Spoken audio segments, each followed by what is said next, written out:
അപ്പോൾ നമുക്കിന്ന് അപ്പോൾ ഉള്ളിത്തണ്ട് ഇതേപോലെ വറുത്ത് കഴിച്ചിട്ടുണ്ടോ നിങ്ങളെ? ഇല്ലെങ്കിലും ഒന്ന് കഴിച്ച് നോക്കണം മക്കളെ. നല്ല അടിപൊളി ടേസ്റ്റ് ആയിരിക്കും. ഉള്ളിത്തണ്ട് നന്നായി കഴുകി വെള്ളമൊക്കെ വാർന്നതിന് ശേഷം ഇതേപോലെ നന്നായി നേർമയായി അരിഞ്ഞെടുക്കാം.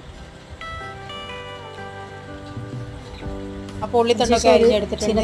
ചീനച്ചട്ടി ചൂടാൻ വെച്ചിട്ടുണ്ട്. ഇതിലേക്ക് വെളിച്ചെണ്ണ ഒഴിച്ച് കടുകിലേക്ക് അരിഞ്ഞു വന്നതിന് ശേഷം അതിലേക്ക് നമ്മൾ അരിഞ്ഞു വെച്ച ഉള്ളി ഇതിലേക്ക് ചേർത്ത് എന്നിട്ടൊന്ന് മിക്സ് ചെയ്തതിന് ശേഷം വഴക്കിയതിന് ശേഷം ഇതിലേക്ക് മഞ്ഞൾപ്പൊടി, മുളക് പൊടി, പിന്നെ 2 പച്ചമുളകും കൂടി ഇട്ടിട്ട് പിന്നെ 2 പച്ചമുളകും കൂടി ഇട്ടിട്ട് നന്നായി അതിനുശേഷം നന്നായി ഇളക്കി യോജിപ്പിച്ചതിന് ശേഷം അമർത്തി മൂടി വെച്ചിട്ട് 2 മിനിറ്റ്. അപ്പോൾ നമ്മൾ ഒട്ടും തന്നെ ഒഴിക്കേണ്ട ആവശ്യമില്ല.